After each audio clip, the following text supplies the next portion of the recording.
I also want to say hello to the people who are watching right now on autismspeaks.org. For those of you who may not be aware, this entire event is live streaming. And I want to get right now to our panel discussion. Each panelist will have about 3 to 5 minutes to give their opening remarks, and then at the end we will open it up to questions. Our first panelist is Ms. Saima Wazed Putul, the chairperson of the National Advisory Committee on Autism in Bangladesh.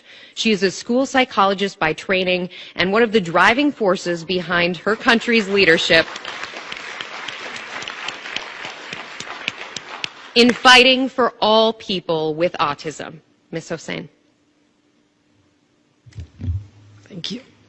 Thank you so much for the introduction. Thank you, Your Excellencies. Good afternoon, everyone. First of all, I'd like to really show my appreciation for mentioning me and recognizing my efforts. As a humble school psychologist, it's been a real privilege and honor that the voices of the families has been heard, because I consider myself just to be that vessel and to bring the message of families to you. So it is a real honor for me that you have heard and you have listened and you are acting on that. I'd like to take a little bit of time today and give you an overview of our journey in Bangladesh, what we have done so far. Certainly the challenges that Bangladesh has faced aren't very different from the ones that other developing countries face, and that's, of course, the stigma and prejudice that families experience, which ultimately result in social isolation, social and economic isolation, because there are no services, there are very limited service providers, and what little there is very non-standardized.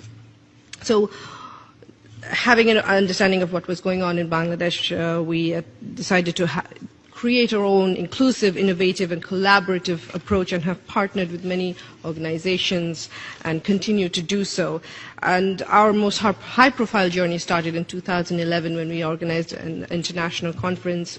For the first time, we had something called a Dhaka Declaration and brought autism to the international arena and the issue of what needs to be done, the issue of families face, and of course we launched the South Asian Autism Network. So our strategy was, trifold. How do we bring out all of the different aspects? Just to give you an idea, Bangladesh, the scenario was that anything regarding disability was under the jurisdiction of only one ministry, and unfortunately, as much as that talks about recognizing the needs and rights, very little as far as change can be done, because so many of the ministries are not involved and are an important part of it, such as meeting the education needs, meeting health needs, ultimately employment needs and services. So we developed a multi-tiered national advisory committee. We started off with bringing 8 ministries together, and now we have 13 ministries that work together in a collaborative team, each looking into what is under their purview and recognizing and coming up with ways to provide services through their ministry. And they are, of course, advised by the National Advisory Committee, which is made up of both advocacy leaders, such as it's chaired by myself, but also we have government officials, we have experts, and we have parents. And we in turn have a very robust technical guidance committee. And this is the first time that parents and experts have kind of been brought together to work together so closely with the ministry and to guide their efforts. The aims and objectives that we started off looking at what was needed in the country was certainly keeping the focus on the parents, empowering parents and educating parents, because they are the spokesperson for the family members, and they are the ones who ultimately have to not only change themselves, but cause change in the community. And certainly our parents have been phenomenal. All of the awareness activities that are tremendous in Bangladesh is because these families have come together and are working together to make a difference for their loved ones. And the other was collaborating, causing some conversion between the different ministries and starting a dialogue between these NGOs and organizations that work in, especially in developmental disability area and autism in particular, and creating a collaborative teamwork between the ministries and the families. The focus has been on building capacity and incorporating autism spectrum disorders within existing health, education, employment programs.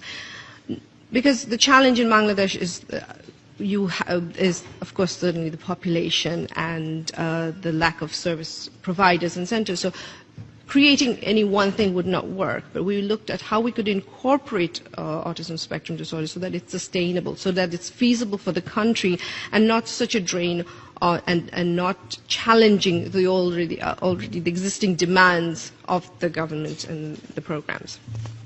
So a multi-tiered program was divided into different stages. How can we do screening of children with all disabilities, particularly autism spectrum disorders? And certainly previous slide. Go back to the previous slide.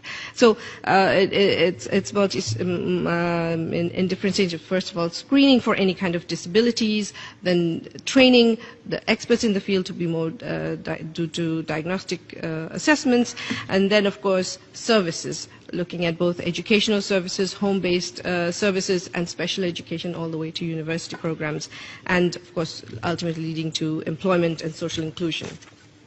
So what we've achieved so far has been, in 2010 we had in our first institution that was built for the first time called the Center for Neurodevelopment and Autism in Children.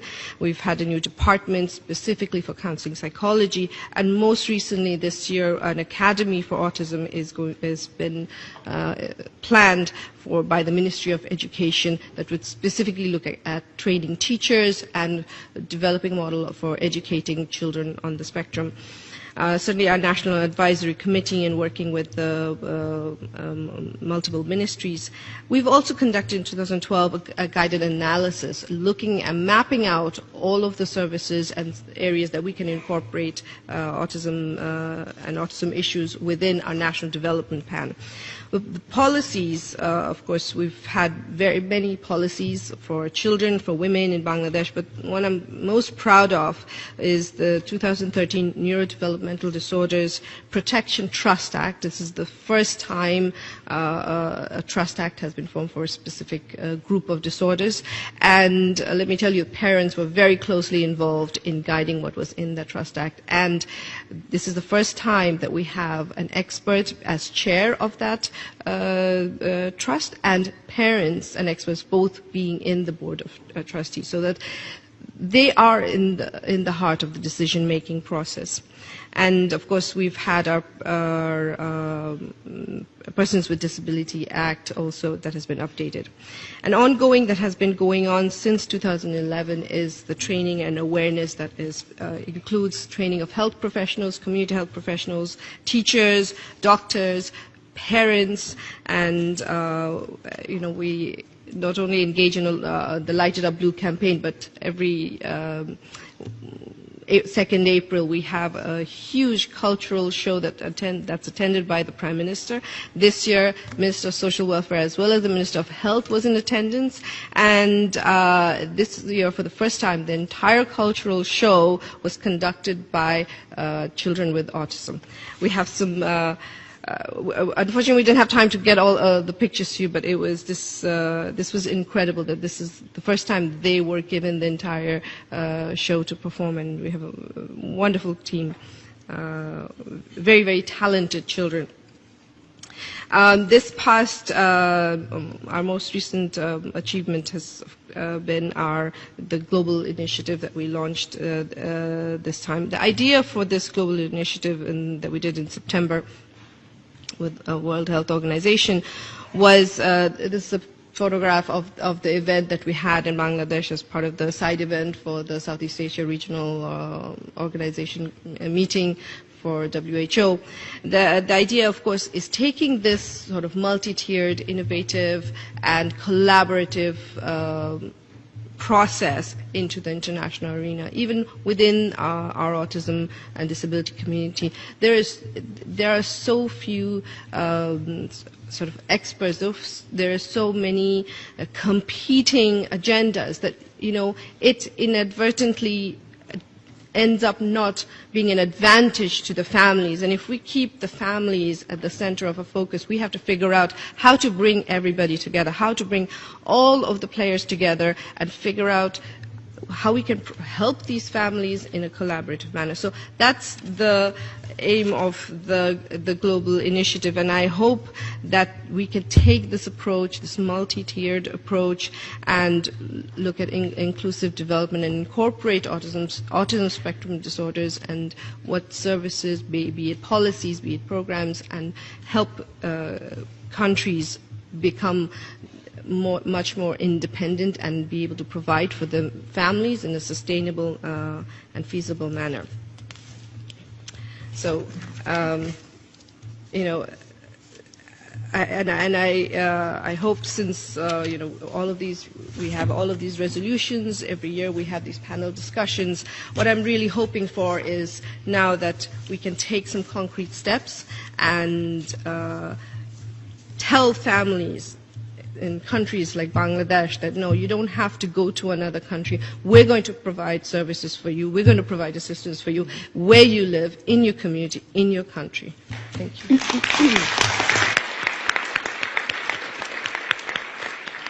Thank you. I'm curious to know, Ms. Hossain, you mentioned the 13 different ministries that you have been able to bring together, which to some in this room probably sounds like an impossible feat. And many probably are wondering, how did you do it? What was the single most effective thing to unify everyone and put everyone on the same page behind a common goal? It wasn't easy. It certainly wasn't easy. What we did is we met with each ministries individually, and it was a step-by-step process where we built up that relationship, because what happens is autism in Bangladesh was something that nobody ever knew about. So we had to first introduce what it was. We had to introduce the idea that what the needs of the families were. And one of the things that we did in our first few meetings is invite person there that had a loved one with a disability, because we needed that sympathetic ear. And once we brought them together and we made them realize that this is not, we're not asking them to create something new, but we're asking them to provide the service within whatever they have, be it start with just very basic awareness and understanding. After that, that was the game changer, because you're not asking them to put in more money. We're asking them to make the right choices that have long-term positive consequences. Thank you.